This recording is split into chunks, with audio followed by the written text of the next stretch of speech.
Hello and welcome to this third video on the Samaya Assaut2 8K. In this video tonight I'm going to answer 4 questions. First of all, how easy or difficult is getting the vestibule, that's the modular vestibule, on or off. I kind of thought in my last video I maybe didn't portray that just in the way that I would have wanted to, so I'm going to do it again tonight with gloves on. Also, I'm going to look at the wind performance. The forecast tonight is for 40 mile an hour winds, so we'll see how this tent does in the winds. Again, I will cover briefly condensation, and finally I will actually look at my final thoughts on this tent and the type of use that I think it is best suited for. So the first thing I've done here is actually orientate the fly sheet, and this clip then just goes at the actual back, and I'm all set up and good to go with actual gloves on. And it is just going to take a little bit more time.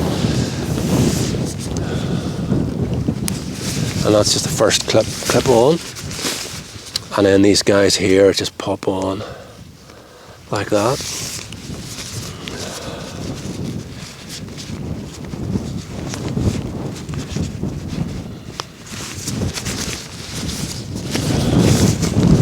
I'm just going to go around the other side.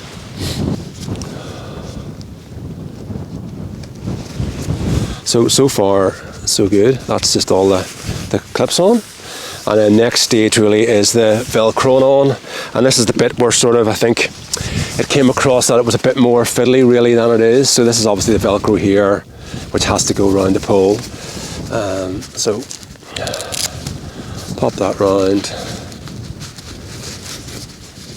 It is taking me a bit more time, of course, but and that's that one secured. I'm going to do the same then on the other side.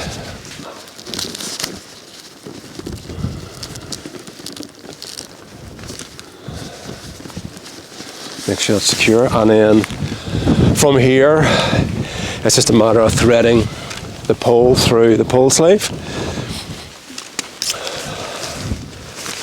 and just locating that on the inside of the fly. So as I said, I have actually gone through this all before, but I actually do find it fairly straightforward.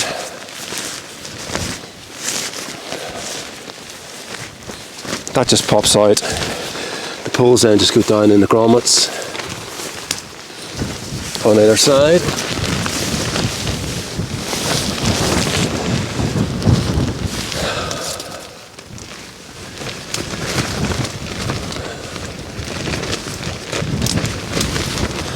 I'm now going to then at this stage pop on the second Velcro.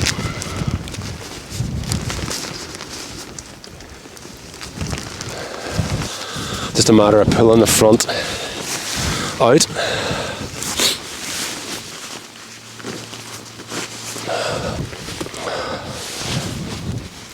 So finally here, this just has to hook through this wee bit and tighten down. Now I know some of you mentioned about the gap here. Well, there's an extra guy-in point here, and I didn't have that set up. So that will help keep that gap a little bit closer if you're out kind of in conditions with spindrift, you know. So there's a little bit of a gap there, but that really helps close that down.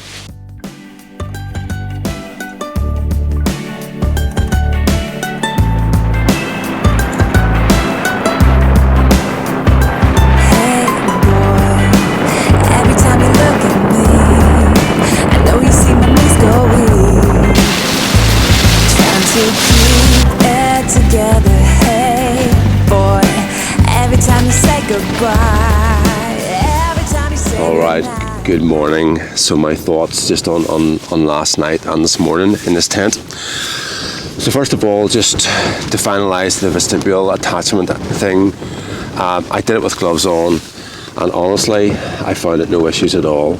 Now the conditions, you know, weren't particularly cold and it wasn't particularly windy, but I'm not going to keep filming that. You know, it's up to you to sort of, I suppose, take my word for it. You know, I found it pretty easy with gloves. It's always going to take a bit longer with gloves, but it was totally doable. Next up, condensation. Again, you know, I'm not going to dwell on this. There just isn't any. You know, it's pretty windy last night. You know, so there's a good bit of venting in the tent. You know, I sort of had the tent vents in a few different positions, but no condensation drips. You know, there's condensation on the inside of the fly sheet, not the fly sheet on the vestibule, which you'll always get. But you know, it's not exactly what I would say cold, dry conditions. You know, it's pretty damp out here this morning. At one point yesterday, you know, it lashed with rain for about an hour, and I was still actually able to have the beds open and the tent while it was raining, which was really good. The rain was coming directly behind the tent, and it worked perfectly. Now, I also mentioned hopefully we'll get some sort of weather resistance test. We obviously did get a rain test, which was great. And also I've measured the wind. I measured the wind yesterday at 34, and this morning I think 36.6. So safe to say that there's possibly gusting around 40 miles an hour. But you know, it's pretty windy.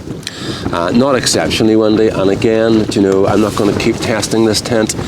I've had it out 3 times in field tests. You know, that's a lot more than most YouTubers do.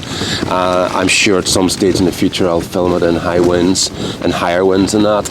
But you know, and up to sort of what I would say is around 40 mile an hour winds, the tent performs exceptionally well. You know, it's really, really stable. You can see from all of these shots, this is exactly what's going on. You might get, it's not 40 mile an hour at the moment, I would say probably about 30. And you can get an idea of what's going on inside the tent. I also found the tent pretty quiet.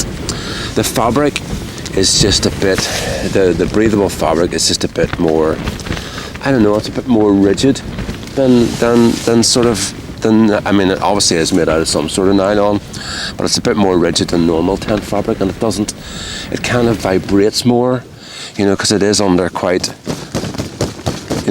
good tension. It sort of vibrates more as opposed to flaps, so it's quite quiet. So wind performance, you know, I'm really pleased with the tent, and that's a big thing to me in a 4-season tent regarding weather resistance. I mean, here's a couple of shots just of the Hillyberg Rogan in the same sort of area, not pitched side by side, and to be fair, it is a 3-season tent, and it just gives you an idea of how it's handling the winds, you know, as well. So what sort of conditions do I think this tent is suitable for? I'm really only going to comment on the conditions that I have tested it in. And today, for example, you know, it's not a cold, dry environment, and I still don't have any issues with condensation. I mean, the inside of the tent is bone dry. I've also had a couple of hours of rain on the tent last night, and there hasn't been any leaks. And actually I was a bit surprised. I was able to vent the tent at the sides when it was raining really heavily, and there was no rain actually coming in. So for me, you know, I'm happy using it in windy conditions.